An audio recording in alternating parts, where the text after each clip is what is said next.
Өнөөдөр бид Bio4 Plus станцыг суйрлуулна. Тус станцыг суйрлуулах нүхэн 1.9-өөс 1.9 метрийн хэмжээтэй байна. Элсэн дэрийг харгалзсан нүхэн 1.9 метр байна. Элсэн дэр нь хөрсний бүтцээс хамааран 10-аас 25 хүртэл байна. Тэнд бид нүхээ алмазаар өрөмдөж байна. Манай 2 хүн нүхийг ухаж байгаа. Бид хурдан хийж гүйцэтгэдэг. 2 цагийн дотор л уг ажил маань дуусна. Өнөөдрийн хувьд хөрс тээвэрлэх хүчээр 4 хүн ажиллана. 6 м куб хөрс гаргана.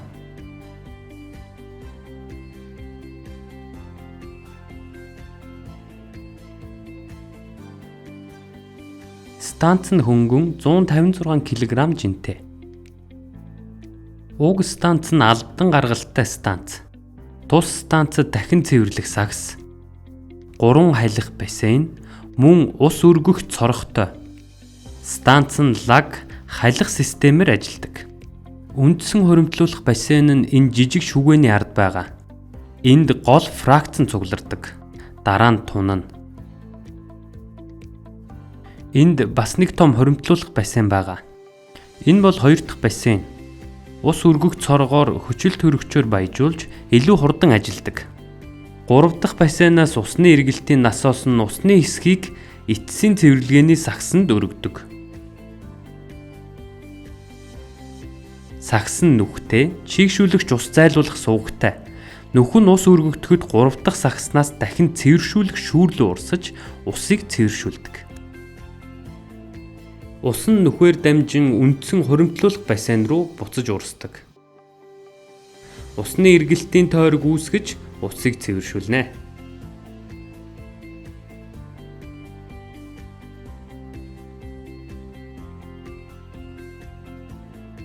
Засвар үйлчилгээ нь шаврыг хуримтлуулахгүй тулд 1-2 жил тутамд хийдэг. Жил хагас өнгөрөхөд лаг шавар тогтож эхэлдэг.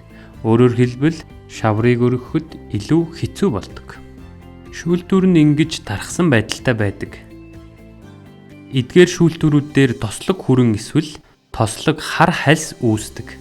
2 ширхэг Dreyfus насостой. Тэдгээр нь ус зайлуулах сууг юм. Тэдэнд ийм зүйл байхгүй. Хэрэв шар усны үер болж станц усан давтан танаа газар усан давтсан гэж бодъё. Та хурж ирээд яах вэ гэвэл айж сандрах зүйлгүй зүгээр залгуурт залгаад цахилгаан тижээлийг өгнө. Станц өөрөө шахах болно. Ингээд л болоо. Энэ тал дээр ямар ч асуудал байхгүй. Насоос нь найдвартай. Баталгаат хугацаа дууссаны дараа ч насосыг ижил төстэй зүйлээр сольж болно. Баталгаат хугацааны хувьд цахилгаанд 1 жил. Eurolus компани вебсайтад бүртгүүлсэн тохиолдолд станцад 10 жилийн баталгаа өгдөг. Иж бүрдэлд бактери идэвхжүүлэгч ордог. Яагад гэвэл бактери нь бид өөрсдөө юм. Харин энэ бол идэвхжүүлэгч. Станцыг анх хасаах эсвэл урт хугацаагаар ажиллахгүй байх үед шаардлагатай. Ингэснээр станц хурдан ашиглалтанд орно. Энэ нь 2 хоногийн дараа гарч ирдэг. Нөхцөл байдлаас шалтгаалan 1 өдрийн доторч гарч магадгүй. 1 хайрцагт 25 г 2 уут байна. Таймер, эжектор холболтын муфт, насостой холболтын муфт 2 ширхэг. Ингээд л болоо. Ийм л иж бүрдэл. Энэ бүх оюутлууд нь экструдер, маш бат бүх. Хүнд ачааллыг дэвсгэрэх чадвартай. Станц нь өндөр чанартай полипропилен материалаар хийгдсэн. Станцын корпусын зузаан нь 9 мм. Бүх гаралт оролтыг үйлдвэрт хийж экструдерээр гагнадаг. Энд станцыг бэхлэх эсвэл буулгах зориулалттай жихнүүд байгаа. Мөн суйрлуулах чих байгаа. Бусад станцуудаас ялгаатай нь станц нь том давтцантай болохоор станцыг бат бүх суйртай болгодог. Станцыг 3 хүн өргөж болдог. 2 нь дам нуруунаас нь, 1 нь хоолооноос нь барина. Гуруула амархан зөөчдөг.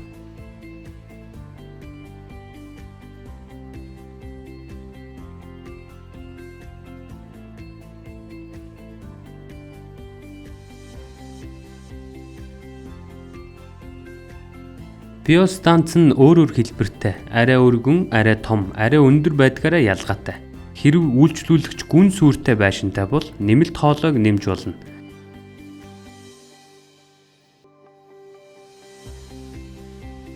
Өнөөдөр бид алмаазан төхөөрөмжөөр өрөмдөнө.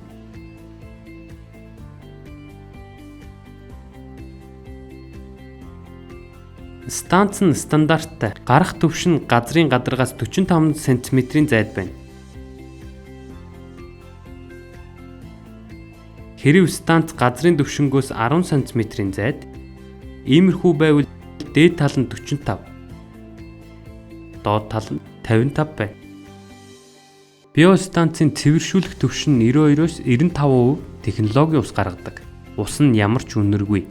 Энэ нь тослог, зуурамтгай чанартай ба хэрэв тунгаавал ногоон өнгөтэй болно. Бут модыг услах боломжтой. Улаан лойл, өргөс тэмэх зэрэг нарийн ногоог услах боломжгүй.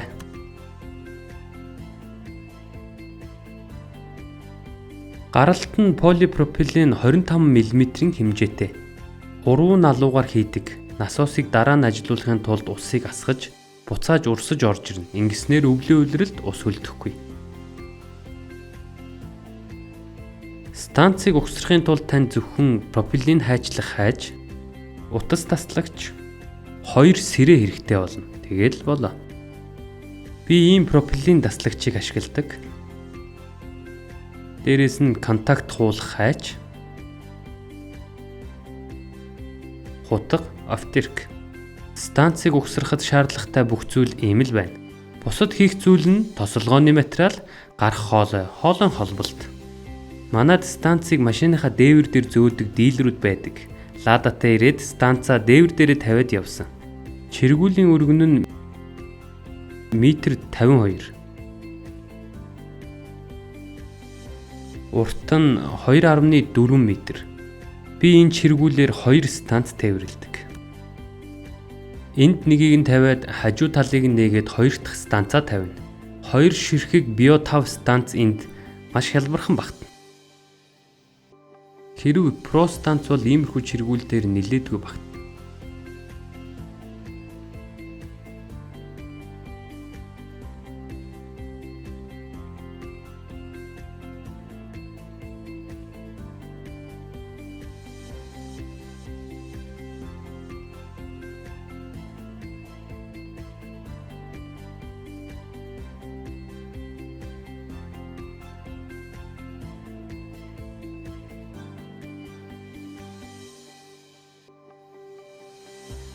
Евролос биогийн өөрөө урсган гарах, албадан гаргах станцын хооронд ямар ялгаа байдг вэ гэвэл оролтын диаметр нь 110 мм, гаралт нь 25 мм-тэй пропилен гаралт юм. Энэ бол албадан станц.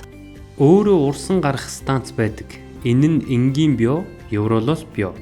Ийм станцын сайн тал нь бөөнөр нь суллах шаардлагагүй. Үүнийг тооцох шаардлагагүй. Учир нь өөрөө урсан гарах станцуудын хувьд усыг дор нь гаргадаг болохоор станцыг хизээж дүүрэхгүй. Албадан станцуудын ус дүүргэлтийн талаар илүү болгоомжтой байх хэрэгтэй.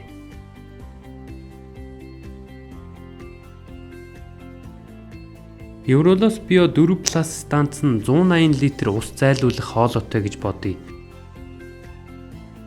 180 литрийг шууд шахвал станц яахчгүй. Халихгүй, хуваалтууд нь халихгүй. Станц нь усаа хооронд нь холихгүй.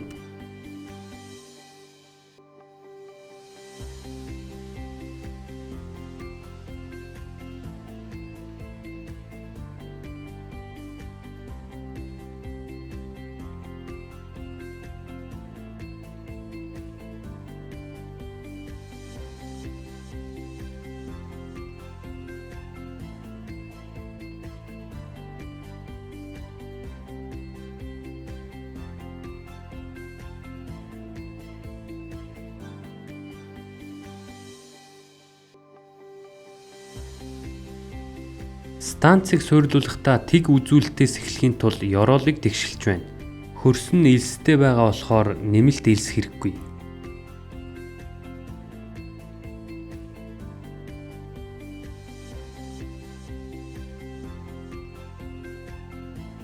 Станцыг нүхний ирмэг дээр байрлуулж байна.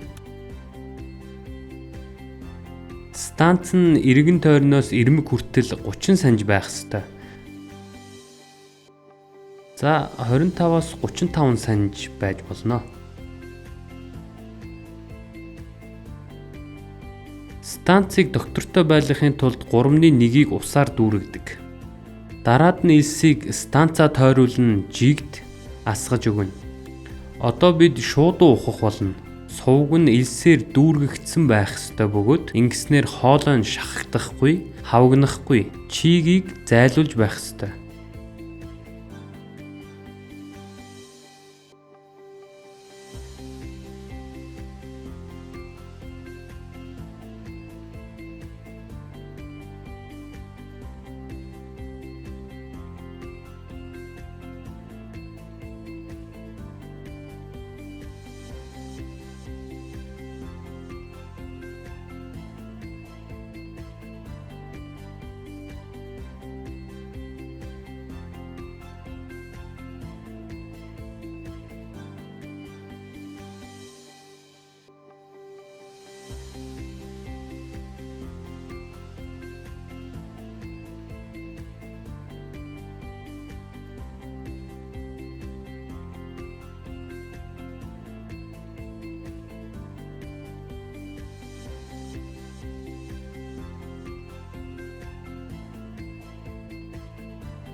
Евролос Био 4+ насосыг угсарцгаая.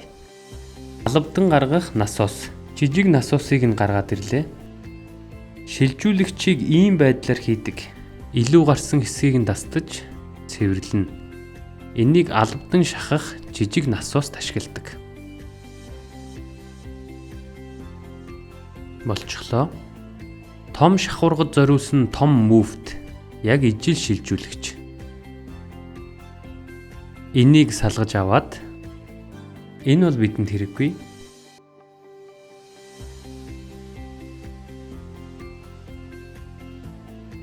Том насос Dreyfus 70-7500 станцыг хүчил төрөгчөөр баяжуулах эргэлтэнд оруулахад ашиглагддаг. Хоёр функцийг гүйцэтгэдэг гэсэн үг. Механик эжектор компрессор боловч зөвхөн механик юм. Эргүүлж чангалаад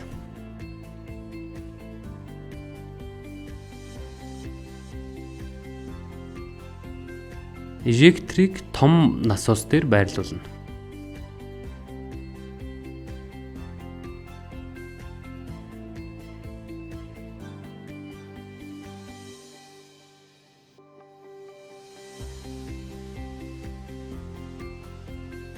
Хоолойн тусламжтайгаар чангалаад иймэрхүү байдлаар харагдана. Зарчмын хувьд угсралт дууссан. Одоо сэрийг дастаад септик савыг суйрлуулъя. 3 дахь хоримтлуулагч бассейнд суйрлуулна. 3 дахь бассейн нь хүлээн авах бассейны эсрэг талд эсвэл жижиг албадан шахах бассейны эсрэг талд байрладаг. Насосыг станц руу ингэж буулгана.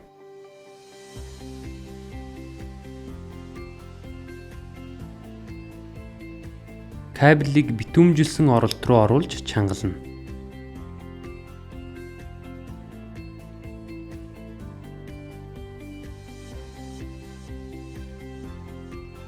Эхний насосыг суйрлууллаа. Насос нь энэхүү Г хэлбэртэй хоолойтой хамт ирдэг. Хоёр дахь холболтын муфт нь жижиг насос дээр ороогдно. Хоримтлуулах бассейнд насосыг янз бүрийн аргаар байрлуулж болно. Би өөрийнхөөрөө суйрлуулдаг, бусад нь бас өөрийнхөөрөө суйрлуулдаг. Гол нь хөвөгч нь гадагшлуулах тасалгааны хананд саад болохгүй, шүргэхгүй байх хэрэгтэй. Тэгж байж асаалт нь цагтаа хийгдэнэ. Одоо би яаж суйрлуулдгаа харуулъя. Ерөнхийдөө нэг иймэрхүү. Гаралтын хоолойг бага зэрэг тайрч авах шаардлагатай. Ингэснээр насос нь яг төв хэсэгт байрлахад саад болохгүй. Би насосыг иймэрхүү байдлаар суйрлуулдаг.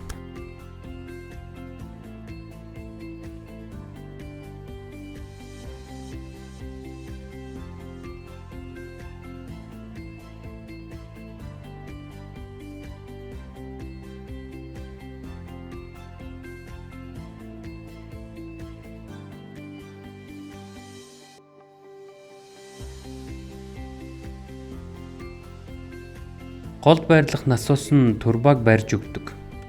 Хүчтэл өөрчлөгдөх үед насоос хөдөлдөг. Тэгээд хөдөлгөөнд орж хөвгчөөрөө шүргэлцэхгүй тулд нэг насоос нь нөгөөгөө барьж өгдөг.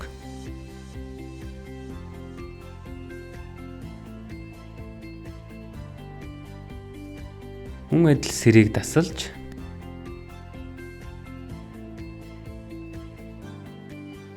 битүүмжилсэн оролтыг чангална. Насоос нь шулуун байралтай байгаа хөвгөрт хүрэхгүй. Цахилгааныг 25-ын диаметртэй бага нягтралттай хар долгионтой хаалт дээр байрлуулна. Станц руу элс оруулахгүй тулд тагийг нь таглаад ажлаа тайван хийж болно. Траншенийг турбааны ёроолоос дээд тал хүртэл элсээр дүүргэж дараад нь шавраар дүүргэнэ.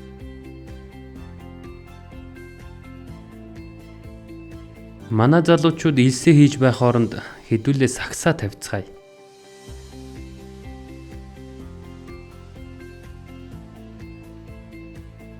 Сагс нь өөрөө ховлтой. Энд чиглүүлэгч нь байгаа. Ховлон ихэвчлэн корпусын урд талд байрладаг. Сагсыг тааруулахад маш амархан. Ингээл болоо.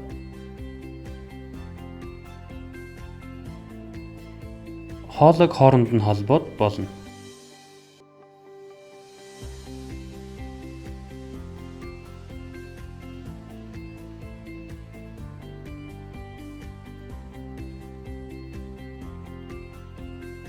Таймерууд нь хөвчлэн механик байгаа. Нэг удаа тохируулахад л болно. Эхлээд on дээр тавиад 1-3 гэж тохируулна. Зөв болгоод нь 15 минут. 15 минут тавиад 3-ыг алгасна. 45 минут амраана гэсэн үг. Яагад гэвэл цагаар биш, давтамжаар ажилдаг. Хүссэн чиглэлдээ 1-3-ыг тойрог хэлбэрээр дарна. Тэгээд л болно. Эхлэхээс өмнө on дээр тавьсан байсан уу? Эхний удаа суйрлуулахдаа тэгнэ.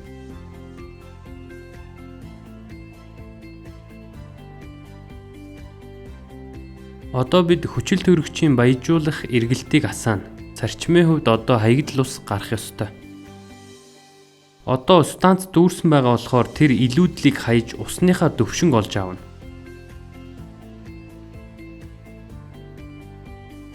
Харж байгаа бол сагсанд орсон бүх зүйл хуримтлуулах бассейн руу урсдаг. Ингэж усыг дахин боловсруулах тойрог үүсгдэг. Сүүлчийн хуримтлуулах бассейнаас эхлээд үндсэн хуримтлуулах бассейн хүртэл ингэж нэмэлт цэвэршүүлэлт явагдана.